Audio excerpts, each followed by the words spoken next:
France, Italy, Belgium, Spain. 4 leading European economies. All 4 have witnessed mass protests in recent days. All 4 happened because of exactly the same reasons. Rising food prices, out of control energy bills, and lower wages.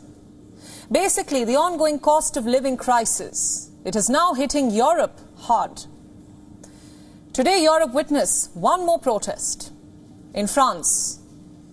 Yes, the European power is quickly becoming a hotspot for these protests. Just look at these visuals. Over the weekend, we saw large crowds on the streets of Paris, and today, trade unions took to the streets. There was a massive crowd on the streets of Paris. And going by some reports, scuffles broke out between the cops and the protesters. The protesters were seen breaking some barriers. Take a look.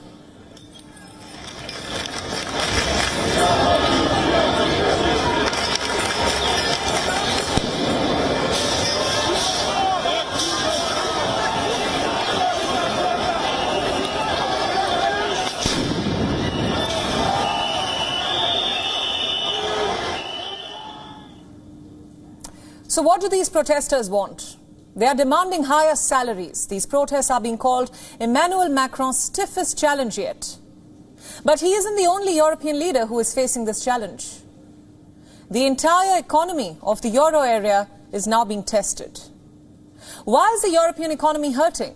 That's our cover story tonight on Gravitas. Let me tell you what's happening in France. It was a day of major disruptions. Trade unions called for a nationwide transport strike. The reason, as I said earlier, is the demand for higher salaries. The unions were holding talks with the government. They remain in a deadlock. The move by the trade unions comes after workers at refineries staged a walkout.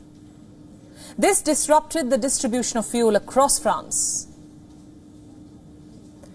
Remember these long lines. For nearly 3 weeks, drivers struggled to get fuel.